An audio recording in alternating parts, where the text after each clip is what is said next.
Chers amis, nous voilà à nouveau réunis. Ça va être, comme la fois précédente, le coup de cœur du libraire. C'est l'occasion de connaître ou de faire connaissance avec pas forcément des auteurs, avec des thèmes ou des livres peu vantés par la grande presse. Et espérons que ça vous donne envie d'y jeter un œil attentif. Donc les thèmes vont être comme la fois précédente. On va parler, je pense, de 3, 4, 5 livres, des thèmes différents. Mais c'est pas exclusif et je pense qu'on reprendra une émission dans une quinzaine de jours. Alors, cher ami... écoutez, le premier ouvrage que j'ai en main là est de Martin Pelletier. Martin Pelletier qui sera notre invité à la Librairie française. C'est lui qui avait écrit, je crois, Pourquoi doit-on être anti-américain ? 20 bonnes raisons d'être anti-américain, entre autres, parce que Martin Pelletier, il le met en 4e de couverture du livre que je vais, mettre en avant, La Révolution arc-en-ciel en marche. Et il se présente ainsi, Martin Pelletier prêche dans le désert depuis 40 ans. Il reprend ici, donc dans ce livre, complète, synthétise et met en perspective les avertissements qu'il a dispensés dans ses articles et essais. Alors, il prêche depuis 40 ans dans le désert, mais il prêche avec beaucoup de talent, il faut le dire, et pas complètement dans le désert, puisqu'on parle de lui ici, et qu'il a de quelques lecteurs, je dirais, qui sont vraiment des passionnés, et qui se jettent sur sa chronique hebdomadaire de Rivarol sous le nom d'Hannibal. Alors, la Révolution arc-en-ciel, ce qui est intéressant, frère Thierry, c'est de trouver dans la vie de tous les jours des petits faits qui donnent raison à certains auteurs. Et ce matin, en passant devant l'UNESCO, je me suis arrêté avec mon papier et un crayon parce que, comme vous savez maintenant, c'est la grande mode de mettre des affiches devant des grilles, devant des beaux monuments, vous avez ça au Sénat, etc., pour endoctriner les gens, pour les infantiliser, pour les rendre un peu chèvres, comme on disait dans le temps. Et là, vous avez en ce moment une campagne qui s'appelle « J'agis pour les filles ». Vous vous rendez compte de la niaiserie du propos. « J'agis pour les filles ». Qu'est-ce que ça vous dit, vous, « J'agis pour les filles » ? Ça veut dire quoi ? Rien. Alors, je me suis arrêté devant une affiche avec un garçon, avec un piercing sur le sourcil, et en même temps un beau sweatshirt rose. Hein, ça, c'est une bonne image. Et voilà le texte, qui est très bref. Je m'appelle Julène, alors pas Julien, hein, Julène, J-U-L-E-N. Je me forme à l'éducation de la petite enfance en Espagne, point. Je pense que s'occuper des enfants, de faire attention aux autres, est une responsabilité partagée, point. Ce n'est pas uniquement réservé aux filles, point. Les garçons sont impliqués aussi. J'agis pour les filles. Voilà le type de niaiserie que l'on présente en ville. Et les gens qui passent dans le coin, alors généralement ils ne regardent pas, mais quand vous regardez, vous comprenez bien la révolution arc-en-ciel. Voilà un exemple de travaux pratiques de la révolution arc-en-ciel décrite par Pelletier et qui veut absolument, proposer une aversion totale de toutes les valeurs que nos parents ou grands-parents ont connues. C'est une application de la théorie du genre. C'est une application de la théorie du genre, mais c'est surtout, je vous dis, l'inversion, comme il le décrit en page 33, je vous lis quelques lignes. On pressent ici que, pour s'en tenir à la seule géométrie, ce que l'on nomme révolution, donc la révolution arc-en-ciel, est en fait une inversion. Ce qui était bien devient mal, et inversement. On inverse les signes. En 1917, le tsar, Jésus-Christ sur terre, devint rien, et les soviets tout.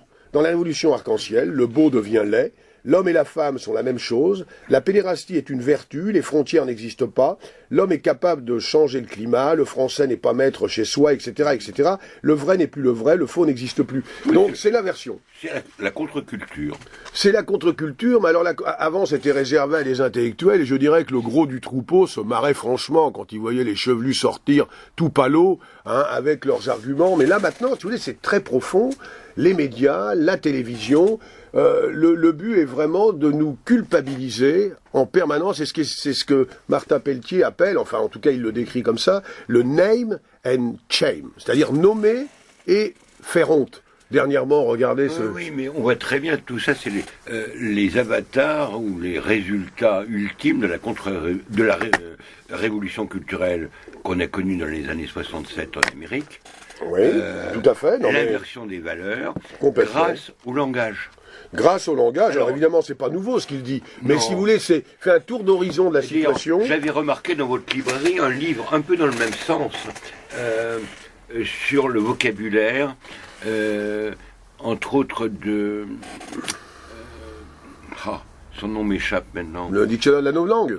Il y a ça d'une part, qui était pas mal. Qui est pas mal, et une certaine Ingrid. Ah oui, Ingrid, c'est Riancourt, je crois, qui a beaucoup parlé des médias. Remarquable. Ouais, les marchands de nouvelles, etc. Alors, ce sont des livres vraiment qui se complètent complètement, et qu'il faut lire. Qu'il faut lire. Hélas, on aimerait en rire. Le problème, c'est que ça pèse, je dirais, sur notre mental, ça pèse sur nos réactions. Vous avez qu'à prendre ce qu'on appelait dans le temps un brave type. Prenez quelqu'un qui n'a pas fait d'études, vous voyez, et demandez-lui de s'exprimer sur différents sujets. Donc l'objectif, c'est d'offrir aux petits garçons des poupées, voilà, et aux petites filles des trains ou des tanks. Voilà, il y a même maintenant des nouveaux vestiaires, enfin pas des vestiaires, des toilettes transgenres, c'est-à-dire que voilà, vous avez des types, ils n'ont pas vraiment choisi leur sexe, ou alors ils sont hommes le matin jusqu'à 10h, après ils vont à la piscine, ils peuvent se dire femmes pour aller dans le vestiaire des filles. On aboutit à des situations absurdes. Et je voudrais quand même citer la phrase qui est devenue culte d'une certaine Rosanna Arquette, qui est une actrice américaine qui jouait avec Madonna dans le temps, qui a tweeté « Je suis désolée d'être blanche et privilégiée, cela me dégoûte et j'ai tellement honte ».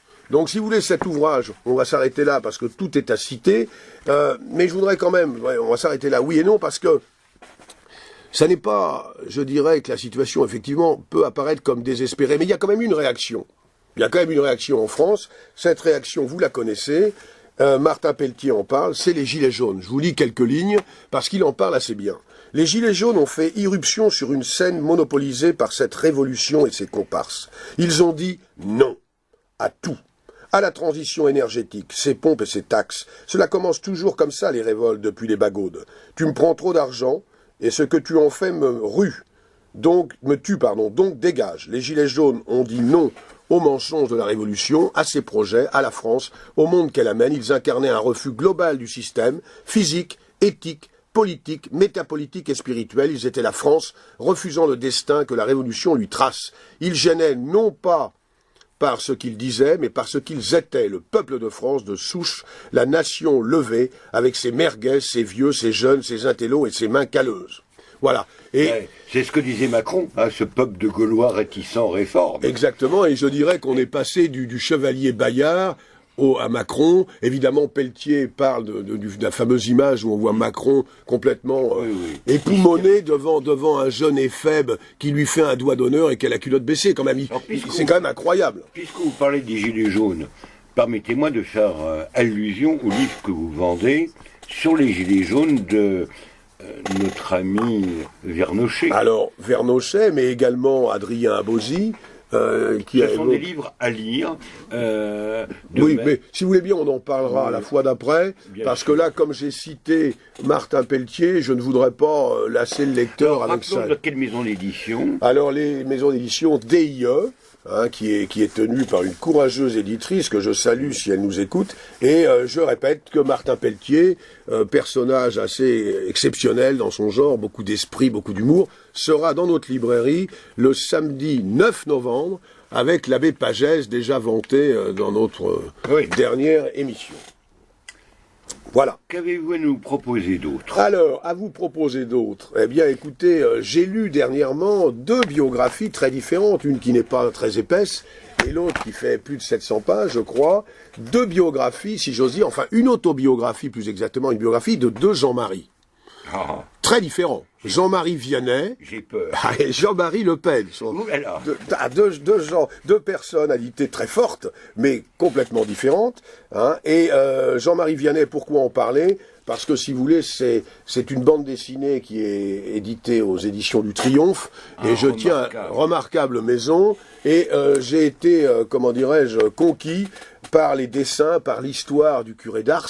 Et je pense qu'il est bon de temps en temps. Elle est écrite par qui? Alors, elle est écrite par Loïs Pétillot et Marie-Paul Sèvres. Alors, je ne sais pas lequel des deux dessine. hein, mais il y en a sûrement un qui dessine et l'autre qui rédige. Mais si vous voulez, ça permet de bien montrer la vie. Les dessins sont de qualité. Les dessins sont de qualité. Et puis ça s'adresse à des enfants de quel âge? Ouais, écoutez, alors là maintenant, des enfants de quel âge? Vous avez des enfants de 12-13 ans qui ont un âge mental de 5 ans et des enfants qui lisent. Mais normalement. Je dirais une dizaine d'années. Et je pense que ça peut éveiller chez l'enfant le goût de l'élévation morale, hein, comme on disait dans le temps, ça élève l'âme. Et en même temps, ce qui est très bien, c'est qu'on voit comment la vocation du petit Jean-Marie a germé. Et au moment de la terreur, de la Révolution, il y a une très belle image où on voit un prêtre qui, comment dirais-je, vous voyez, qui est en train de, comment dirais-je, dire la messe dans une grange au péril de sa vie. Et la légende écrit, Jean-Marie ne comprend pas toutes ces choses, bien sûr, mais il voit que ces prêtres héroïques risquent leur vie pour l'amour des âmes. Et dans ces réunions tragiques, il commence à entrevoir la grandeur du sacerdoce. Après, il va être obsédé par une chose, sauver les âmes, et c'est pour ça qu'il deviendra prêtre.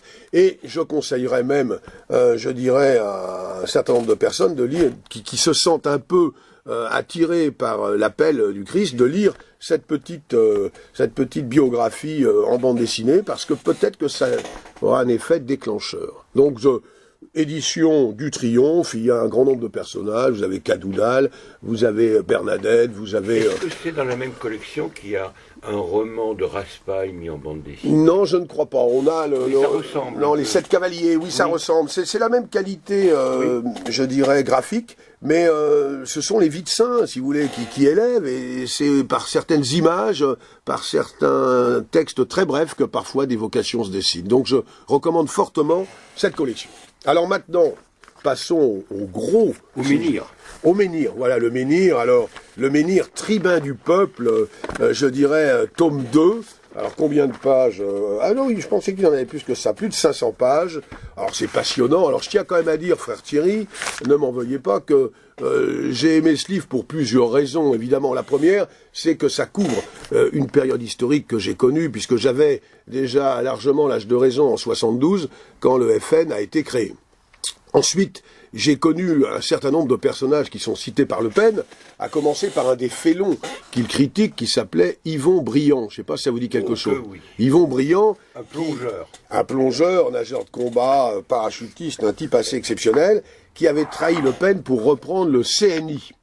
Et Yvon Briand, plus grand monde ne s'en souvient aujourd'hui. Il se trouve que j'ai été son nègre dans une autre vie quelque temps. Ah bon, ben oui. Vous avez pris du cirage. Ah oui, j'ai été le nègre d'Yvon Briand et nous militions contre Maastricht jusqu'à ce qu'il dîne un soir avec Balladur, qui lui a promis un poste de secrétaire d'État s'il acceptait Maastricht. Donc du jour au lendemain, il a fallu bifurquer et je l'ai quitté. Il est mort d'ailleurs en allant vanter Maastricht en Corse, avec sa femme Nathalie et leur fils, dans des conditions effroyables, puisque c'est en allant vanter Maastricht en revenant de Corse qu'il a eu un accident d'hélicoptère. Ensuite, je tiens à dire également, même si je ne veux pas trop parler de moi, que j'ai été membre du FN quelque temps, et que j'ai été chassé de ce parti pour avoir défendu le menhir.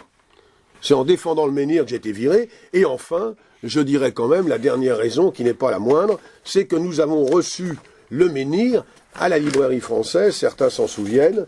C'était le 10 mai, je dirais, 2018, où nous avons bénéficié d'une publicité tout à fait exceptionnelle, souvenez-vous, puisque le jour où nous l'avons reçu pour dédicacer son premier volume, eh bien les médias n'avaient Dieu que pour la famille Le Pen, puisque Marine, ce jour-là, organisait son congrès à Lille. Donc vous aviez sur toutes les chaînes de radio le message suivant, et pendant que Marine organisera son congrès, Jean-Marie Le Pen dédicacera son ouvrage dans une petite librairie d'extrême droite du 15e. Ce livre de mémoire, oui, qui est au fond un regard sur sa vie, oui, ses engagements, est-ce qu'il y a un peu d'autocritique? Bah, écoutez, il y a un peu d'autocritique, oui, parce qu'il explique, bon, après, l'autocritique, c'est quand même pas le genre de la maison, si vous voyez ce que je veux dire, mais il y a quand même un peu d'autocritique, et en tout cas, dans les jugements qu'il peut porter sur les gens, il est assez juste. Maintenant, effectivement, quand il dit que il n'a pas été suffisamment mis au courant je dirais, du danger que pouvait représenter, un danger relatif, mais danger quand même idéologique, que pouvait représenter l'arrivée de sa fille à la tête du front. Pourtant, il avait été prévenu.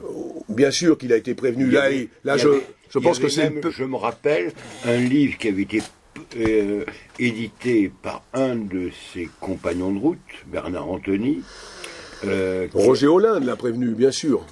D'une part, et Bernard Anthony, il avait fait un livre contre le livre de Marine Le Pen, à contre-flot. Oui, mais si vous voulez, ce qu'il y a, c'est que Le Pen, Le Pen, le problème, c'est que le personnage a une telle puissance, a un tel caractère, qu'aller le contredire, aller lui dire, Jean-Marie ou chef, vous faites une erreur, c'est pas la portée du premier venu. Et j'en reviens à notre séance du 10 mars, puisqu'il en parle de la séance du 10 mars. Alors je vous lis les quelques lignes relatives au passage de Jean-Marie à la librairie française au mois de mars 2018. Alors, pour faire la promotion du premier tome de ses mémoires, j'ai couru les studios de radio et de télévision, puis on m'a organisé quelques séances de signature. C'est très sympathique, mais je suis resté 7 heures sur ma chaise à signer, j'en avais mal aux mains, je m'arrêtais juste pour pisser, et dans cet air confiné, j'ai attrapé un miasme quelconque. Au début, j'ai cru que ce n'était rien, juste un peu de fièvre, mais à force de prendre du Doliprane pour la faire tomber, je ne me suis pas avisé qu'elle durait. Je supprimais le signal d'alarme et je me suis retrouvé aux urgences à l'hôpital, à 2 doigts d'y passer, une infection généralisée septicémie. On va rassurer quand même les lecteurs de Le Pen, on n'attrape pas forcément une septicémie quand on passe à la librairie française. Mais ce que je veux dire par là, c'est que le fait qu'il décrive ce genre de choses montre bien que, si vous voulez, Jean-Marie Le Pen, effectivement, est resté de 2h moins le quart à 8h30 du soir à dédicacer les ouvrages. Il était simplement, dans les 2 premières heures, interrompu par des journalistes qui venaient le questionner sur l'avenir du FN. Mais ce que je veux dire, c'est que on ne peut pas arrêter Jean-Marie Le Pen. Vous voyez, là, il aurait très bien pu nous dire, écoutez les gars, j'aurai jusqu'à 7h, j'aurai jusqu'à 7h30, après c'est fini. Mais il était emporté par son élan. Il est pris par ses idées. Il est pris par ses idées, il dégage, c'est un homme vivant. Alors je pense que dans ce livre, il va y avoir une quantité de portraits, Chirac, enfin tous les monstres qui ont pu... Il y a une quantité de portraits, évidemment, concernant, alors évidemment Chirac, j'ai lu ce livre après la mort du président 5 minutes douche comprise, où effectivement Chirac est quand même traité, je dirais, mis à sa juste place, puisque c'est quand même lui qui s'est opposé particulièrement, qui avait fait de sa lutte anti-Le Pen le combat de ces 20 dernières années de vie politique. Parce que Le Pen le dit très bien, si Chirac avait été réellement un homme de droite, il n'avait plus d'utilité, Le Pen n'avait plus aucune utilité. Donc il y a des portraits, effectivement, il parle de Giscard, il parle de Chirac, il parle un peu des petits derniers, mais bon, est-ce que ça vaut la peine de les citer? Non, même pas. Il parle également beaucoup de Mitterrand, qu'il ne place pas au pinacle, évidemment, parce qu'il part du principe que c'est lui qui a baissé la fonction présidentielle, notamment en participant à cette espèce d'escroquerie qui porte le nom de Carpentras. Alors, il faut savoir quand même que dans ce livre, vous avez, comment dirais-je, c'est assez bien réparti, parce que vous avez les idées du front, des idées au départ, il faut le dire franchement, catholiques, il y a des mots, il critique fortement l'avortement, c'est vraiment la droite nationale, mais républicaine. Donc si vous voulez, le procès qui lui est fait de fascisme ou autre, etc., est complètement faux, mais il décrit très bien comment le système s'est acharné contre lui, toutes les machinations qu'il y a pu avoir, antérieures à l'affaire du détail en 87, Carpentras en 90, Mantes-la-Jolie en 97, et puis évidemment le summum qui est les fameux 15 jours de la haine, vous vous souvenez, l'élection présidentielle où Chirac se lâche, n'a pas voulu qu'il y ait un débat entre les deux tours. Il évoque, je pense, des personnalités étrangères. La personnalité étrangère qu'il évoque le plus, c'est Saddam Hussein. Oui. Car il faut savoir que Saddam Hussein, vous vous souvenez à cause de sa femme, sans doute. Oui, alors il parle de sa femme en termes très chaleureux. Il parle d'ailleurs également de sa première femme de manière... délicate. De manière délicate, compte tenu de la manière dont les choses se sont passées. C'est un homme qui a souffert dans sa chair, qui n'est pas un monstre. C'est un homme... Bon, s'il n'y avait pas ce cas... De chair et de sang. De chair et de sang, mais c'est un homme, vous voyez, par exemple, qui est choqué par la violence actuelle, alors qu'on dit que Le Pen est violent. quand il voit des jeunes qui en poussent un autre à terre et qui le tabassent en donnant des coups de pied à même le sol, ça le choque. À une époque, il avait une certaine admiration pour Reagan. Il a une admiration pour Reagan, il a une admiration et une complicité avec Jean-Paul II, mais il a surtout une complicité avec Saddam Hussein. Et souvenez-vous, il est allé en Irak rechercher, je dirais, des otages, des otages qui parfois n'ont pas voulu monter dans l'avion parce que c'était Le Pen qui allait les chercher et qui ne l'ont même pas remercié. Et Mitterrand, une fois de plus, s'est montré petit. Mitterrand est vraiment... remis à sa juste place, puisqu'il a fait en sorte que l'avion des otages que Le Pen est allé chercher n'atterrisse pas à Villacoublay. C'est mesquin, mais... C'est de bonne guerre. Oui, mais si vous voulez, d'accord, c'est de bonne guerre, mais de toute façon, on n'en sortira pas dans ce régime, si on peut parler de ce régime, vous voyez, les guerres intestines... Est-ce qu'on sent l'homme de culture? Ah, on sent l'homme de culture, et pour une raison simple, c'est que c'est un homme qui lit. C'est un des rares hommes politiques qui lisent, parce que c'est vrai qu'aujourd'hui c'est le néant quasiment. Et comment dirais-je, et vous vous souvenez du mot de Pompidou, la culture, c'est la lecture. Et dans ce domaine, on peut dire que Jean-Marie est quelqu'un de cultivé. Alors il y a évidemment des dizaines de personnes qui traversent ce livre. Vous avez bien sûr Alain Delon, Brigitte Bardot, vous avez tous les journalistes de la presse dite nationale qui ont un petit mot, une petite critique parfois, Madiran est plutôt bien vu. Vous avez, il parle de quasiment, il démontre. Gaucher.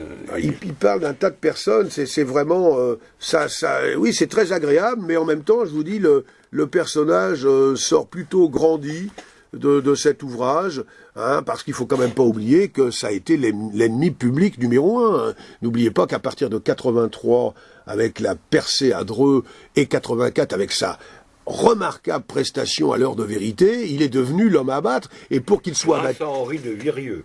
Grâce à Henri de Virieux, qui d'ailleurs, il le dit, a failli avoir des problèmes à la suite de ce succès, et en même temps, pour qu'on puisse tuer Le Pen, eh bien, il fallait qu'on l'associe directement à Hitler. Alors, ce qu'il ne faut pas oublier que Le Pen est un fin connaisseur de l'extrême gauche. Mais on ne sait pas de quoi Le Pen n'est pas un fin connaisseur. Sa thèse. Ah, ben ça, il n'en parle pas. Dans le premier livre. Dans le premier livre, mais non, il n'en parle pas dans le second. Mais voilà, il parle également de Philippe de Villiers, qu'il aime bien a priori, mais il comprend pas que dans son ouvrage excellent, Il est temps de dire ce que j'ai vu, Philippe de Villiers n'évoque pas Le Pen, du tout, jamais. Renaud Camus n'évoque pas Le Pen, jamais. Oberton n'évoque jamais Le Pen, c'est-à-dire que personne... Parmi les gens qu'on pourrait qualifier d'assez respectables, parce que si vous voulez, ils voient bien un certain nombre de dangers que nous connaissons actuellement, mais aucun n'ose se rattacher au menhir. Alors, est-ce que c'est lié au fait qu'il soit attaché durablement à l'image du monstre, ou alors est-ce que c'est lié aussi à son caractère, parce qu'il faut quand même reconnaître que si j'ose dire, le menhir, c'est le menhir, quoi. On va pas revenir sur ce qu'on a dit. Donc, si vous voulez, c'est un livre qu'on peut recommander, parce que, je vous dis, très, très agréable à lire. Je vous dis, je pourrais pas, il y a énormément de pages qui sont surlignées, je ne sais pas laquelle je pourrais vous mettre en avant. Tout mérite d'être lu, et ma foi, on sait qu'il n'y aura pas de tome 3, donc nous espérons que Jean-Marie revienne à la librairie française, s'asseoir à cette même chaise où je suis assis, et dédicacé sur le bureau où vous posez votre coude droit. Voilà. Disons, c'est une page d'histoire. C'est une page d'histoire et qui montre quand même, aussi page d'histoire qui montre comment la société française, on rejoint un peu la révolution arc-en-ciel, on rejoint ce mondialisme qui est en train de nous réduire à être de simples consommateurs, vous voyez. Avec une puce bientôt au creux de la main, et puis plus de passé, pas d'avenir, voilà, complètement dépendant. Et ce qui est peut-être intéressant, c'est de voir la culture énorme qu'a eu Jean-Marie Le Pen, et voir que c'est pas quelqu'un d'exceptionnel à son époque. Ah non, mais il n'est pas... Non. Il était capable, une fois ça m'a surpris, je l'ai rencontré lors d'un baptême, et après il restait déjeuner, et il citait par cœur des pages entières de la liturgie catholique en latin. Mais oui, mais attendez. Et expliquant sa jeunesse bretonne. Ah non, Et il y a, comment on peut dire, quand on lit par exemple Renan jusqu'à Le Pen, il n'y a pas eu vraiment de coupure en Bretagne, du moins dans certaines régions. Et on voit qu'aujourd'hui, c'est fini, c'est certainement un des derniers représentants de ce terroir. Ce terroir, puis de gens qui ont fait, comme on dit, leurs humanités, qui avaient des notions de latin et du grec, qui connaissaient l'histoire. Enfin oui, c'est un... Le Pen, c'est un homme qui, par certains points de vue, appartient au passé, mais il est tellement vivant, il aime tellement la France, qu'effectivement, alors après, on pourrait effectivement considérer que son combat n'a pas été... Ça, c'est autre chose. Oui, ça c'est autre chose, mais je veux pas entrer dans ces détails-là, parce que c'est pas ça qui est le plus intéressant. Vous voyez, c'est plus le personnage qui se confie, et qui finalement est j'allais dire, un chic type. Voilà. Mais il faut dire qu'on ne l'a pas raté, et il parle également de ses démêlés avec le fisc, hein, qui sont d'une très grande violence. Alors il rend aussi hommage à tous les militants du Front qui ont vu leur vie sociale ou leur vie tout court brisée par leurs engagements, et là il a quand même un chapitre tout à fait remarquable d'hommage à ces gens-là qui aimaient les BBR, qui aimaient la fête de Jeanne d'Arc, deux événements qui n'existent plus aujourd'hui. Voilà. Donc je recommande fortement, mais est-il besoin de recommander ce livre, puisqu'effectivement il se vend sans même que nous en parlions. Voilà. Alors et vous, frère Thierry, vous vouliez nous parler d'un... Vous voulez rien nous évoquer? De Le Pen? Non, d'autres livres? Oui. Ah ben si, mais de Le Pen, non, je vais... Parce que je vous dis, il y a plusieurs passages. Est-ce qu'il évoque avec sympathie quelques-uns de ses adversaires? Je pense à des gens comme Védrine, comme... J'ai pas retenu ce nom-là. Non, j'ai pas retenu ces noms-là du tout. Non, il parle de... Je ne peux pas vous dire, ses adversaires, il avait tout le monde contre lui. Hein. Il parle très bien de ses amis, de ses lieutenants. Bruno Gollnisch a comment dirais-je, a des pages, des lignes de compliments. Bon, peut-être, certains diront que... C'est un peu tard. Oui, mieux vaut tard que jamais, de toute façon, parce que les écrits restent. Bruno Gollnisch, en lisant ses mémoires, a dû avoir la larme à l'œil. Il y a un moment, une scène très cocasse, où il raconte le discours de Claude Autant-Lara.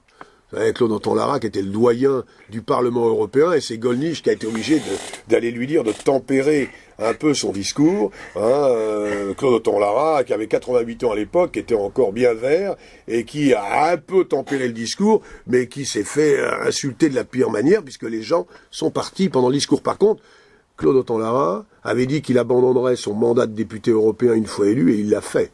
Et ça, je connais pas beaucoup d'hommes politiques qui abandonnent un mandat de député européen. C'était une autre époque. C'était une autre époque, mais je pense qu'à toutes les époques, vous avez eu des gens bassement intéressés par le matériel et d'autres qui ont comme une certaine tenue morale. Donc je pense que dans ce domaine-là, il n'y a pas vraiment de changement. Alors attendez, puisque vous me parliez, j'ai noté quelque chose sur le petit Mitterrand, là. Qu'est-ce que c'est que ça ? Petit Mitterrand. Voilà. Alors par exemple, voilà, je vous avais parlé de l'Irak tout à l'heure, où Mitterrand a tout fait pour que l'avion du Front National n'atterrisse pas où il fallait. Alors Le Pen dit « Je ne leur en veux plus. Le vrai coupable était à l'Élysée. Imaginez-vous que Mitterrand nous fit refuser l'autorisation d'atterrir à Strasbourg, où nous attendaient les médias pour ne pas donner trop de lustre à notre retour. L'avion fut détourné sur Bâle-Mulhouse, où des policiers rogues nous accueillirent. Maintenant, leur chien policier par le collier. » Et il termine « Petit Mitterrand. Dieu et son âme, lui seul a les ressources de miséricorde nécessaires à traiter ce genre d'individus. » Faut pas oublier que Mitterrand était quand même canaille. Je m'excuse de le dire, je ne veux pas entrer dans les détails. Alors évidemment, comme il avait plus de tenue que François Hollande, comme il avait plus de culture qu'Emmanuel Macron, comme il était un homme littéraire qui avait appartenu à une France rurale, catholique et littéraire, on le met un peu aujourd'hui au pinacle. Ils auraient pu se comprendre. Mais ils se comprenaient culturellement, littérairement, oui. mais sincèrement, entre Mitterrand et Le Pen, très sincèrement, Le Pen l'a très bien décrit, Mitterrand est un tout petit personnage, mais qui a fait illusion par sa culture littéraire et par son verbe. Donc voilà, frère Thierry, sur Le Pen. Maintenant, alors je voudrais évoquer La Couronne. Alors qu'est-ce que la Couronne ? Eh bien, c'est un roman, un premier roman d'un certain François Dubreuil, et qui a été publié, je crois, chez Teki. Chez Teki, vous croyez juste, et qui a reçu le Grand Prix catholique de littérature, mention du jury 2019. Alors, c'est un premier roman assez épais et qui nous permet d'avoir une histoire qui traverse le temps, l'histoire de France, hein, avec deux périodes essentielles, 1793-1815, 1914-1947, parce qu'en fait, ce sont deux familles et un certain nombre de clercs qui vont devoir protéger la couronne du Christ. Alors, il y a tout un effet, il y a toute une trame romanesque que je ne veux pas dévoiler, et ce roman va mettre en scène des personnages fictifs, mais en même temps des personnages réels. Des symboliques aussi. Symbolique, oui, mais en même temps, on est plongé dans l'histoire, et il est vrai que, bon, si vous voulez, vous allez retrouver, comment il s'appelle, vous allez retrouver, je prends les noms, vous allez retrouver, Barras, vous allez retrouver Fouché, vous allez retrouver Hoche, Bonaparte, Cadoudal, et en deuxième partie, Pétain, De Gaulle, Hitler, qu'on voit haranguer la foule à Munich. Ça permet... Alors je ne veux pas dévoiler la trame romanesque. Hein, pourquoi la couronne? C'est la couronne du Christ. Oui, elle fait penser un peu la trame à certains romans de Raspail.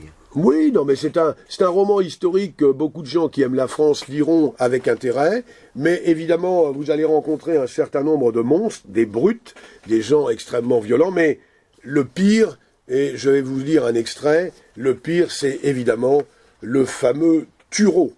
Hein, que vous connaissez, de sinistre mémoire, Turreau, qui est le père de ce qu'on appelait les colonnes infernales. Donc voilà un petit extrait qui réjouira tous les Vendéens, si j'ose dire, enfin qui réjouira, qui les attristera, mais qui en même temps montrera que le drame, le génocide vendéen n'est pas oublié. Alors voilà ce que dit Turreau. Messieurs, aujourd'hui est un jour mémorable pour les annales de la République. Car aujourd'hui, il nous est imparti de mettre un terme définitif à la rébellion orchestrée en Vendée par les prêtres et les aristocrates. On vous a dit que la guerre est finie, que depuis Savenay les brigands sont vaincus, il n'en est rien. On vous a dit que le temps est à la mansuétude et au pardon, il n'en est rien. On vous a dit que la Vendée est à genoux, eh bien nous allons lui briser les genoux, de façon à ce que plus jamais le glaive de la tyrannie ne puisse se lever contre le progrès et la liberté. Je suis ici pour porter au cœur de la Vendée la lame vengeresse de la République. Il s'arrêta pour jeter un œil autour de lui. Les généraux avaient posé leurs verres et l'écoutaient maintenant avec inquiétude. Turreau poursuivit sans leur laisser le temps de réagir. Je vais organiser nos forces en 12 colonnes qui devront traverser le territoire insurgé de l'Est vers l'Ouest. Ces colonnes seront groupées par deux, sous les ordres d'un d'entre vous. Les autres commanderont des points d'appui fixes au sein des territoires insurgés. Chacun devra rester en contact quotidien avec les autres commandants de colonnes et avec mon état-major. Nous progresserons selon un ordre de marche précis, établi jour après jour. L'objectif final est d'établir la jonction avec les troupes de Haxo, qui seront divisées elles aussi en 8 colonnes, et marcherons à notre rencontre de l'ouest vers l'est à travers la Vendée.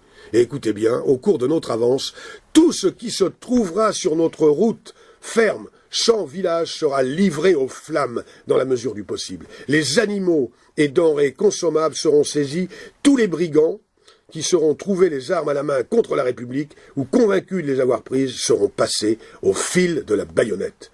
Il marqua une pause et continua. Il en sera de même avec les femmes et les enfants qui seront dans ce cas. Nouvelle pause, les personnes suspectes ne seront pas plus épargnées. Donc, si vous voulez, ce livre décrit très bien le génocide vendéen. Alors, par contre, après, il est un peu politiquement correct concernant le grand Charles, qui vous voyez, qui est un grand combattant de la guerre de 14, etc. Mais on n'en voudra pas à cet auteur qui signe là un premier roman qui se lit agréablement, même si après, en fonction de nos idées politiques, eh bien, nous aurons des points de vue un peu différents concernant l'histoire. Donc la couronne, chez Teki, 24,90 €, si vous me permettez de parler d'argent, un roman à conseiller à des jeunes qui aiment l'histoire à partir de, je dirais, 14-15 ans. Très bien. Donc frère, voilà, ces ouvrages, évidemment il y en aurait beaucoup d'autres, et c'est très difficile, je vous dis, d'évoquer Pelletier et Le Pen et de se contenter de quelques minutes, mais bon, aux gens de lire et aux gens de venir le 9 novembre pour avoir en direct Martin Pelletier. Très bien. Ah ben écoutez, en vous remerciant une fois de plus. Je voulais évoquer quelques titres très rapidement que j'ai découverts dans votre antre, dans votre librairie. Un tout petit livre d'un philosophe, Guillaume Golphin, qui a pour titre Babylone et l'effacement de César, publié aux éditions de l'Homme Nouveau. Alors, vous en avez une petite pile. C'est un tout Sur petit vos livre, conseils, sur vos conseils, frère. un petit livre de même pas 120 pages. C'est une réflexion d'un philosophe sur la modernité. Et on pourrait dire plus précisément de la mondialisation, qui n'est pas qu'un phénomène économique, mais politique. C'est une sorte d'universalisme qui est né dans un milieu chrétien, mais qui en est la caricature. Et ce qui est en cause, mais c'est, d'autres livres l'ont abordé, c'est la place de l'homme, ce qu'est l'homme. Donc c'est un livre, je pense, roboratif, qui ne parle pas forcément de la PMA, GPA, transhumanisme, mais tout est sous-jacent. Livre que je recommande chaudement. De même. Qui vient compléter un peu le livre de Pelletier, en fait. Bien sûr. Ensuite, un tout petit livre, mais très riche en réflexion, d'Anna Kishkina, que vous avez ici, qui est publié dans la collection Mauvaise Nouvelle, qui a pour titre L'Europe face au mystère russe, transcendance, nation et littérature. Alors cette jeune personne, cette jeune russe universitaire, a déjà publié un livre très intéressant sur Melchior de Vogüé, sur l'amitié franco-russe. Là, c'est un livre de réflexion sur ce qu'est devenu l'Europe et le modèle russe, ou ce qu'est la Russie aujourd'hui. Elle évoque bien sûr l'héritage chrétien de notre Occident, qui est en train de disparaître. Et elle met l'accent que cet humanisme ici des Lumières, qui devient une sorte de religion à l'échelon mondial, annonce, au fond, la mort de notre espèce, de notre civilisation. La deuxième partie évoque très rapidement le mystère russe, et elle écrit, au fond, pour des Occidentaux, pour des Français. Et elle insiste sur quoi? Sur l'aspect mystérieux, l'aspect, disons, mystique de la vocation de la Russie, de la Sainte Russie. Et elle montre comment la Russie est intimement liée au sort de l'orthodoxie. Et on peut penser cette phrase de Dostoïevski, prévoyant les malheurs qui allaient nous arriver, que le Christ russe embrasserait l'Europe. Espérons. Et elle montre que la littérature russe, même lorsqu'elle est pratiquée par des auteurs antichrétiens, est fondamentalement, viscéralement enracinée dans le christianisme. Et que jusqu'au début du XXe siècle, cette littérature était essentiellement théologique. Je vais aborder un autre livre que je recommande chaudement, si j'ai le temps, très rapidement. Ah, écoutez, ce sont les coups de cœur du frère Thierry. De Jean-Claude Larcher, qui est un professeur de l'université de Poitiers, qui est maintenant à la retraite, qui a écrit énormément, même sur l'écologie, sur les maladies, peu importe. En suivant les pères, et le sous-titre, c'est L'œuvre et la vie du père Florensky. Alors, ce prêtre a connu la Russie tsariste, connu les migrations, il est venu à Paris, il a été un des premiers professeurs à l'Institut Saint-Serge, et assez rapidement, il part en Amérique, voyant très bien dans Saint-Serge, et c'est très important pour comprendre notre aujourd'hui, les déviations de cet institut sous l'influence de Bulgakov. On pourrait dire un aspect un peu gnostique, et peut-être des conceptions théologiques qu'on pourrait qualifier, si on est gentil, d'hasardeuses. Et on voit aujourd'hui les résultats. Florensky était aussi non seulement un philosophe, un théologien, il était aussi un scientifique.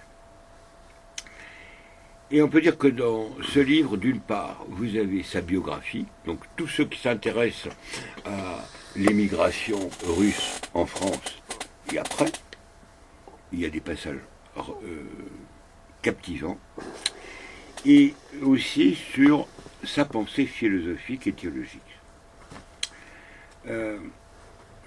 Et pour les catholiques, vous avez des pages qui certainement les toucheront sur toute une réflexion sur la tradition,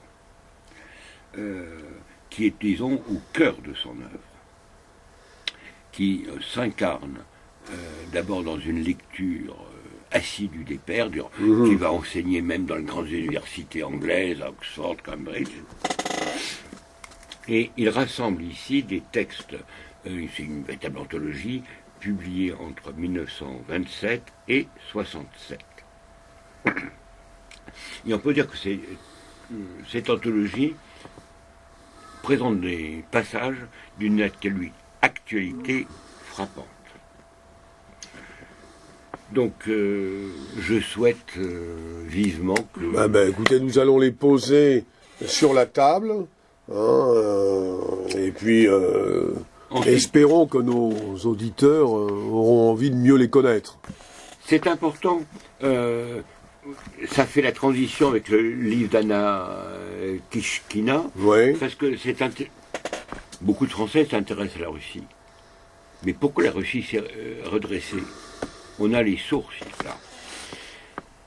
Alors un petit dernier pour finir, pour ne pas... C'est le complément d'un livre que vous avez très bien vendu, Le Pape Dictateur. Ah oui, très bien vendu.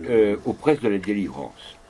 Alors il y a un livre qui vient de sortir, que vous vendez, auquel je souhaite un grand succès, Vigano et le Pape. C'est un dossier rassemblé par un journaliste très connu en Italie, Marco Tossati, qui est une réponse un peu aux calomnies qui ont accueilli le fameux dossier Vigano, et qui est un complément indispensable du Pape Dictateur. Voilà, écoutez, c'était les coups de cœur du frère Thierry qui achève les coups de cœur du libraire. Vous avez vu, chers auditeurs, vous avez entendu que le frère Thierry était très proche de la Russie. Ah, j'ai oublié de dire... frère Thierry, vous êtes très proche de la Russie. Vous allez demander la nationalité russe ou pas bientôt? Non. Je rappelle que le livre que j'ai présenté de Claude Larcher, c'est aux éditions des Sirtes. Très bien. Alors, là aussi, de nombreux auditeurs peuvent vous commander, regarde les Sirtes, bien sûr, des livres publiés sur les Sirtes. Donc vous avez un rayon très important sur la littérature russe, l'histoire russe, la spiritualité et même la liturgie. Voilà. Voilà. Et je terminerai en disant quel dommage que le clergé n'ait pas obéi à Notre-Dame de Fatima, la conversion de la Russie, conversion demandée en 1917. Merci, frère Thierry. À très bientôt. À bientôt.